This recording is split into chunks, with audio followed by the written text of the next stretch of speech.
Well, it looks like the General Assembly is about to okay the biggest tax hike in Connecticut history. The governor and a lot of Democrats say it's needed to deal with the huge deficit and to keep services for those who need them. Our chief political correspondent Mark Davis live in Hartford with word that while the plan is expected to get final approval, a lot of Democrats are banning the governor now and voting against him, Mark. That's right. Hi, Sonia and Darren. Good evening, everyone from Hartford, overlooking the state capitol tonight.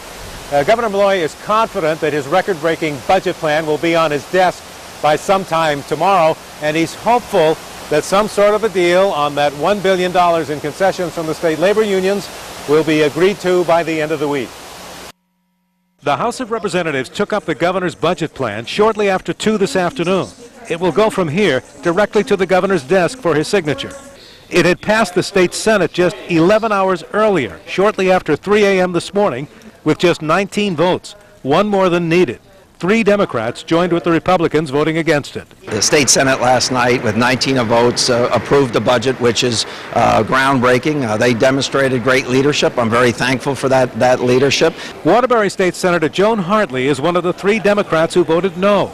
She strongly disagrees with the governor's assessment. I cannot, at the end of the day, rationalize when we have new spending and then we also have this counterproposal for what is the largest tax increase in the state of Connecticut.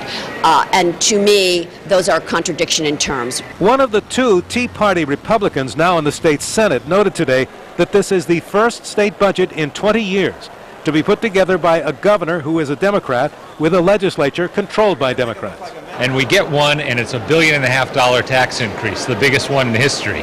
I think that's a very bad legacy, and I think it's one the voters are going to remember next year. They want to be able to talk about the unfunded obligations of the state of Connecticut at the same time that they want to be able to talk about other things and vote against budgets that actually take a substantial step towards ultimately addressing the unfunded obligations of the state of Connecticut.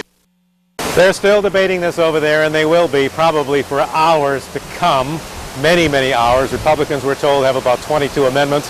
They will all fail, just as they did in the Senate last night and early this morning. Coming up at 6, we'll hear what Democrats in the House of Representatives have to say in opposition to the Democratic governor's budget. Live in Hartford, Mark Davis, News 8.